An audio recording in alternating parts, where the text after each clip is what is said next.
Hey, good morning. So these are welding sleeves. They go over your arm from about the wrist up to the bicep. They cover you in case when you're welding, some of the sparks come back and hit your skin. And they're split leather, which is cheap leather, but it still works great for something like this. And they have the elasticity to hold it in place. I don't use these for welding very often. I'm not that worried about getting my hands burnt. But I bought these for welding and sandblasting. When I'm outside sandblasting with the portable sandblaster, this protects my arms. When you sandblast, the media will come back and hit you. And I just did this so I wouldn't get any scars on my arms. Maybe I'm overreacting, but I don't like the idea of that coming back and hitting me. We'll see how they work. I'm getting ready to go sandblast, so I'll video that, see how it works, and then we'll do a summary of what they are. And these cost about $7.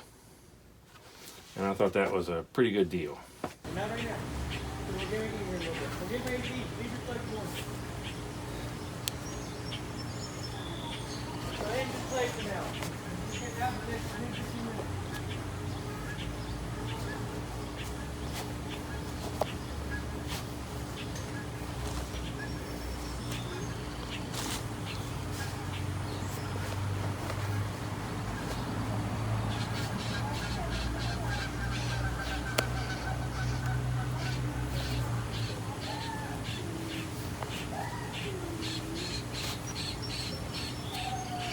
Hey guys, so you saw me use these in sandblasting, and to be honest with you, I found out that you don't really need this. I expected the sandblast media to come back and hit me, especially on my arms since I was using the sandblaster, but it really wasn't a problem. The second time I sandblasted, I didn't use these, and it worked fine.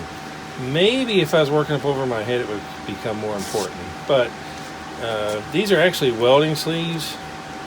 And if you need to protect your arms, they're going to protect them. If you are sensitive to the sandblast media, maybe you would put them on your arms. But they work good. They're easy. They're relatively easy to get on and off, right up until you sweat. And then they don't go on and off very easy. On top of that, these will make you sweat. And I thought I would need them, but I didn't. But that doesn't make them any less useful. I don't do a lot of welding that would be in a position where I would need these. Most of the time I'm welding, I'm bent over the work. If I had to be under the work, was welding up high, I would most certainly want something like this. So, relatively inexpensive, nice to have around if you need it. So if you like the videos, please subscribe to my channel. Thanks for watching.